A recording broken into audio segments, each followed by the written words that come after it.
First, a word from our sponsor, Supremacy 1914.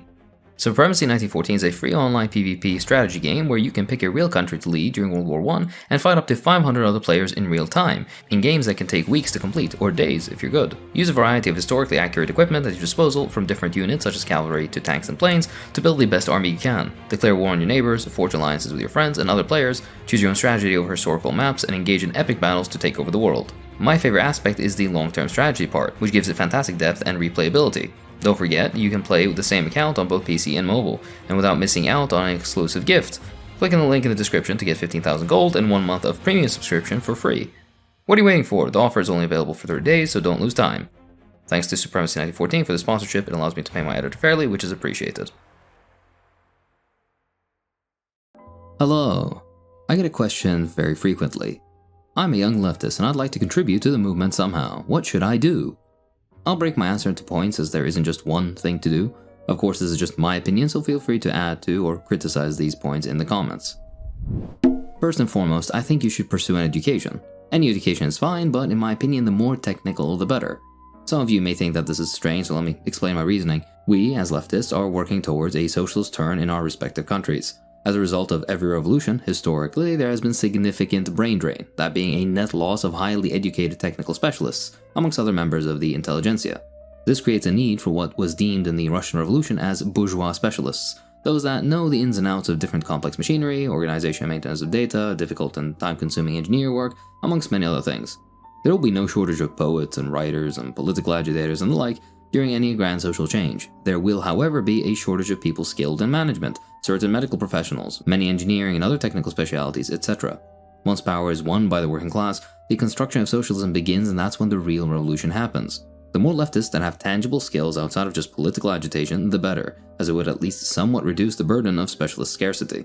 Even if your nation doesn't have a revolution, you could contribute to movements anywhere in the world by either lending assistance with your knowledge, or if you're in a particularly well-paid field, at least assisting those movements monetarily, should you so choose.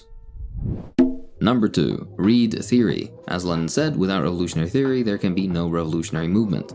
There exists 101 reading lists around, but a safe preliminary reading of the classics is always a good place to start off. I have a whole bunch of reading lists with a dedicated video on just the basics you can view here. Theory is like an endless well. The more you read, the more you'll need to know, but that isn't particularly a bad thing. Another important aspect of reading is more intersectional analysis. Decolonization literature, or literature covering the pitfalls of Eurocentrist thinking or other fallacies, like Frantz Fanon, Edward Said, and Samir Amin, is crucial. Literature discussing settler colonialism too is very important, especially if you live in a settler colonial society, the US, Australia, the settler colonial entity, etc. Works like Sakai's White Settlers or Ilan Pape's work on Palestine, for example. Also, be sure to be up to date with the economic analysis of the world. Marxism is not a static theory and is based on the study of the material conditions of the world around us. Zach Cope's work, Argyri's work on unequal exchange, John Smith, Torkel Lawson, and Samir Amin, again. There's so many authors you could at least dip your toes with, or in. That sounds a little off. There's more reading recommendations on that here. If you'd like a video covering this topic to get you the basic idea before delving in, check out my video on imperialism and unequal exchange here. Number 3. Join an organization. If you don't, you're a solitary figure that pretty much can't do anything. A well-organized and educated group can carry out mass work, help with community organizing, help those in need, such as the homeless, the unemployed, etc., while conducting political work, as you can break down how the system is designed to not help them, etc., etc. I personally believe the best example of efficient and coherent organization, especially in urban centers, is that of the Black Panthers. Educate yourself and strive to emulate them. There has to be a reading group, or party cell, student association, or other form of organization within your area. If there aren't any, well, it might be up to you to make the first. It doesn't even have to be explicitly Marxist per se, as long as the group is critical of capitalism and its byproducts, racism, sexism, etc. Keep in mind though, this is where reading theory is important. You need to have a coherent theoretical line within yourself, so you don't just get sucked into whatever this or that group believes. As much as some people don't like to hear it, much of the time there's a right answer and many wrong answers to a certain question regarding theory. The necessity of revolution is an example of such a question. As for details around organization building, you can check out my earlier video on the topic here. If you're employed, organize within your workplace. Join a union, for example. A good book to introduce yourself to unions is Why You Should Be a Trade Unionist by Len Mikulski. Number 4. Arms. Now, I'm not telling you to LARP with an AK. What I'm saying is the knowledge of handling a weapon and knowing your way around all its aspects comfortably will never be a detriment. In fact, it only has upsides. If it never comes in handy, at the very least it's a productive hobby to make friends in, and at worst a useful skill should you need it, which I hope you won't, inshallah. If you happen to live in a country where you have abundant access to ranges, organizations based around their use, etc., then you have no excuse. The SRA in the US is an example of such an organization with a socialist leaning. I believe they have branches all over the US, but don't quote me on that, consult their website. Otherwise, and it sounds silly, but airsoft is great exercise, is great fun with friends, and can lend at least some parallel. Just don't LARP, though, for the love of God. If you happen to live in a country where it's impossible to get a hold of anything, well then, I guess theoretical knowledge is better than nothing. There is no shortage of videos on YouTube for that case. I'm unaware of any country that bans it outright, I don't think. Even the stricter European countries still have licensing you can do, which, although time-consuming and maybe even a little pricey in places, is still nonetheless worth it, in my opinion. Number 5. Tone down the zeal. Almost everyone, especially when they get into something new, tends to be a little overzealous, many times bordering on obnoxious. Point being, Marxism has fantastic explanatory power for the world around us, why capitalism is the way it is, and also comes with logical and well-reasoned theory for how we can change what we perceive to be injustice. A lot of the time, your first reading of these things really does blow you away, and as a result, you become almost fanatical, getting into hour-long essay arguments on the internet, at work, or at school, and just generally not being a good representative of what a leftist should be, until you finally cool down. My advice is to calm down. The time you spend arguing is better spent reading theory. It's always your business to explain things in a down-to-earth and calm manner, in as friendly a way as possible. "It's not my responsibility to educate you" is a liberal excuse for self-aggrandizement, not the approach of someone genuinely looking to improve society. Likewise, Marxism is a tool, but like every tool, can't be used in every single use case. The economic analysis is solid. A lot of the Soviet-era sociology rooted in Marxism isn't really as much. Be discerning and read widely. A minor addendum. When entering into lefty spaces, whether online or IRL, you'll quickly encounter some people calling for left unity, which is the concept or desire to unite differing factions and ideologies of the wider left towards a single goal at the most, or general cooperation at the very least. Although a good sentiment, what defines what tendencies you should unite with? Are this or that tendency sufficiently left for unity? Is there even such a thing as being sufficiently left? I think it's clear that certain ideologies, factions, or whatever else are definitely not sufficiently radical enough. The Social Democrats are the prime example. These people are not interested in overthrowing the power of capital. They want capitalism with a human face. For the well-meaning amongst you that think I'm being too harsh, look at our own history. Every time any revolutionary organization attempted to unite with Social Democrats, at best got an unsteady and unreliable alliance, and at worst, outright betrayal, which was the most frequent course of action historically. This is the largest group, almost exclusively in Western countries in my mind, of the quote-unquote left we with more radical beliefs should actively avoid uniting with, unless it's to recruit, but more on that later.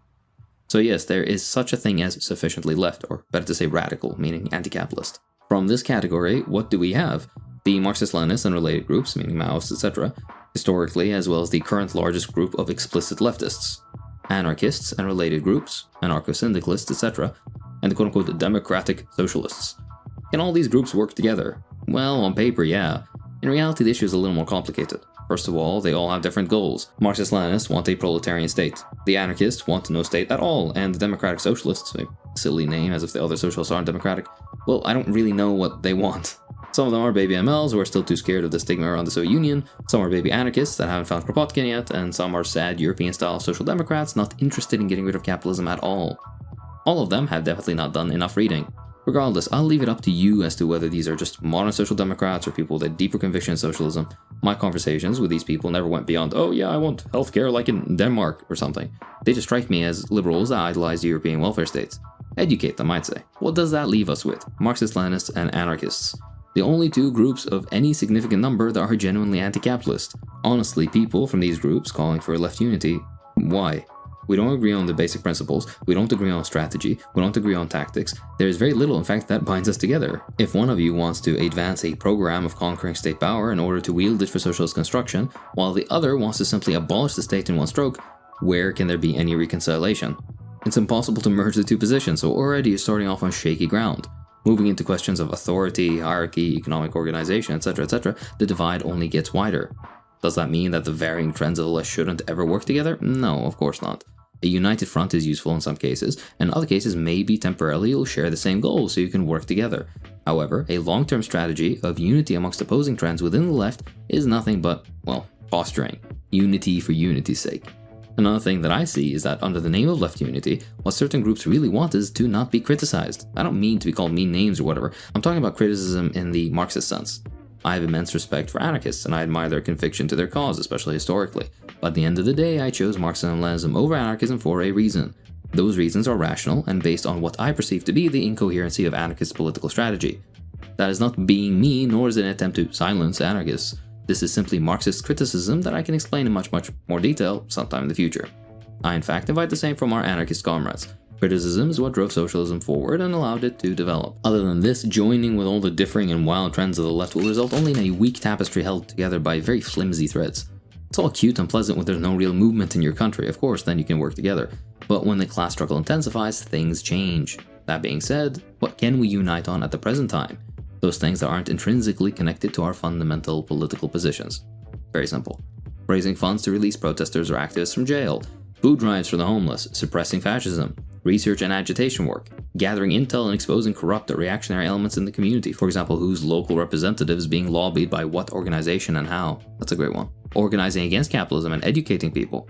All are very valid things that not only can we unite on, but we should unite on. Use your imagination, there's way more that could be done that will have a positive impact on the overall movement. What we need isn't so much political unity between differing leftist trends, but class unity and class consciousness within the working class. Supremacy 1914 is a free online PvP strategy game set up during World War I. Choose your own strategy, engage in epic battles, and take over the world within a dynamic and fun test of your abilities. Don't forget, you get an exclusive gift of 15,000 gold and 1 month of premium subscription for free when you click on the link in the description. The offer is only available for 30 days, so don't lose time. Click the link in the description, choose your country, and fight your way to victory.